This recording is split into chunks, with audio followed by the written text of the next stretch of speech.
लाभ हानि, जय पराजय अथवा हार जीत को एक समान समझकर केवल इसलिए युद्ध करो क्योंकि इस समय युद्ध करना तेरा कर्तव्य है।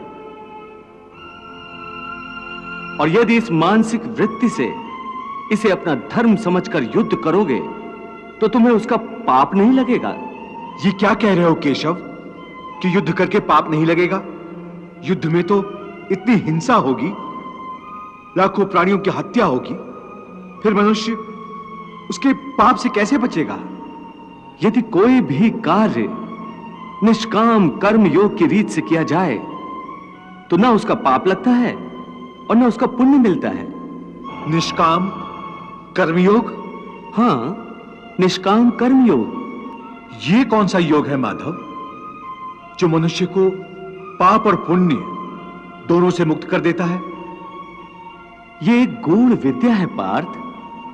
जो इसके रहस्य को समझ लेता है वो इस संसार में रहते हुए भी, संसार के सारे कर्म करता हुआ भी कर्म फल के बंधन से मुक्त रहता है। ये बड़ी अनोखी बात कर रहे हो केशव। मेरी बुद्धि अभी तक इसको ग्रहण नहीं कर रही। क्योंकि तुम्हारी बुद्धि पर अभी तक आसक्ति का पर्दा पड़ा हुआ है। और जो निष्काम कर्मयोग मैं बता रहा हूं उसकी बुनियाद ही निरासक्ति के आधार पर रखी गई है।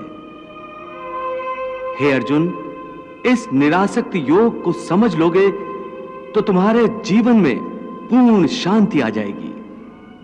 हे माधव, इस योग की साधना कैसे करते हैं? इस योग के नियम क्या हैं? उसकी साधना के लिए कोई हजारों वर्षों की तपस्या की आवश्यकता नहीं। इसकी साधना तो एक ही क्षण में हो जाती है। एक ही क्षण में? हाँ, एक ही क्षण में। जिस क्षण में प्राणी अपने मन का रवैया बदल लेता है वही क्षण। परंतु हे केशव, कोई भी मनुष्य एक ही क्षण में आसक्ति को कैसे छोड़ सकता है? जब वो कर्म करता है तो उसके फल की आसक्ति तो उसे कर्म का हिस्सा होती है, जिसके अंतर्गत फल पाने की इच्छा से ही कर्म करता है। हे अर्जुन, बस यहीं से निष्काम कर्मयोग की साधना शुरू होती है। अर्थात तुमने कहा कि प्राणी फल पाने की इच्छा से ही कर्म करता है, परंतु निष्काम कर्मयोग यह सिखाता है कि फल पाने की इच्छा से नहीं, बल्कि अपना कर्तव्य पूरा करने के लिए, अपने धर्म का पालन करने के लिए कर्म करो। फल पर भरोसा रखकर कर्म मत करो, क्योंकि फल पाना तुम्हारे हाथ में नहीं, तुम्हारे अधिकार में केवल कर्म करना ही है। कर्मण्येवाधिकारस्ते मां फलेषु कदाचन मां कर्म फल हेतुर्भूर्मा ते संगोस्त कर्मणि। हे पार्थ, तुम कर्म कर सकते हो, कर्म करने का संकल्प कर सकते हो, परंतु इसका फल पाना तुम्हारे हाथों में नहीं है। हे मधुसूदन, मैं जिस काम का संकल्प करूंगा वो काम तो मैं करूंगा ही।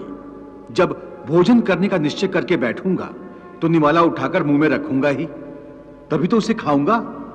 यदि वो खाने का निवाला तुम्हारे प्रारब्ध में नहीं है तो उसे तुम मुंह तक तो ले जाओगे, परंतु उस ग्रास का एक दाना भी अपने मुंह में नहीं रख सकोगे।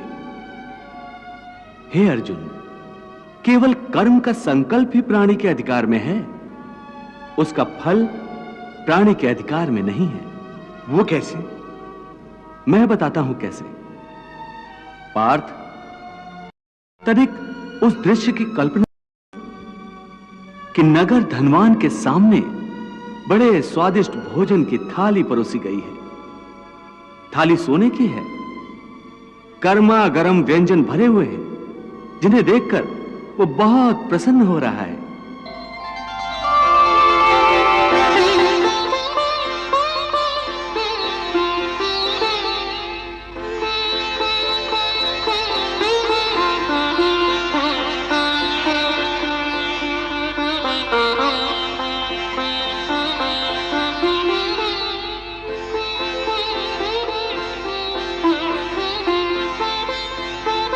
वो बड़ी प्रसन्नता से पहला निवाला उठाता है।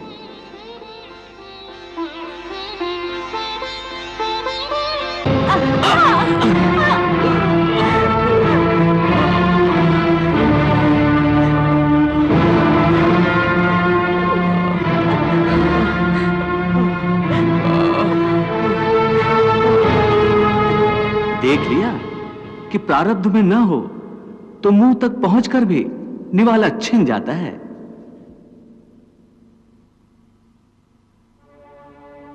परंतु हे अर्जुन, इस उदाहरण का यह अर्थ भी नहीं है कि तुम सब कुछ प्रारब्ध पर छोड़कर स्वयं अकर्मण्य हो जाओ।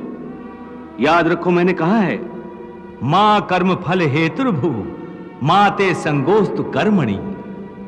हे केशव, तुम्हारे कहे अनुसार यदि फल प्रारब्ध ने अपनी मर्जी से देना है तो फिर प्राणी को कर्म करने की आवश्यकता ही क्या है? कर्म करने की आवश्यकता क्या है, यह जानने से पहले यह तो जान लो कि प्रारब्ध क्या है, प्रारब्ध कैसे बनती है। हे केशव, प्रारब्ध क्या है उसे जानने में क्या मुश्किल है? यह तो सीधी सी बात है कि जो भगवान की इच्छा है वही मनुष्य का प्रारब्ध होती है। नहीं अर्जुन, नहीं, यह धारणा सत्य नहीं है। क्यों सत्य नहीं है? क्योंकि मैं किसी के प्रारब्ध नहीं बनाता, ना मैं किसी प्राणी के कर्म अथवा कर्म फल के हिसाब में दखल देता हूं। इसलिए प्राणी की प्रारब्ध बनाने में मेरा कोई हाथ नहीं होता। फिर कौन बनाता है प्राणियों का प्रारब्ध? प्राणियों के अपने कर्म। अर्थात ये कि प्राणी जैसे कर्म करेगा उसका वैसा ही फल पाएगा। अच्छे कर्म करेगा तो अच्छा फल मिलेगा और बुरे कर्म करेगा तो बुरा फल पाएगा। यही जो प्राणी के अच्छे बुरे कर्मों के अच्छे बुरे फल का हिसाब है, इसी को प्रारब्ध कहते हैं। अपने पुण्य कर्मों के फलस्वरूप सुख और अपने पाप कर्मों के फलस्वरूप दुख प्राणी इसी जन्म में या अपने अगले जन्म में भोगना ही पड़ता है, वो टल नहीं सकता। इसलिए अकर्मण्य हुए बिना निरंतर अपने धर्म के अनुसार कर्म करते जाओ और मन में यह पक्का विश्वास रखो कि जिस नियत के साथ तुम कर्म करोगे उसी नियत के अनुसार तुम्हें फल अवश्य मिलेगा। कर्म का यह अटल विधान है, इसमें कभी किसी के साथ अन्याय नहीं हो सकता। हे अर्जुन, प्राणी का कोई भी कर्म नष्ट नहीं होता, मनुष्य को अपने हर कर्म का फल अवश्य मिलता है। इस तरह प्राणी के कर्मों के अनुसार उन कर्मों का फल हर मनुष्य के प्रारब्ध में लिख दिया जाता है।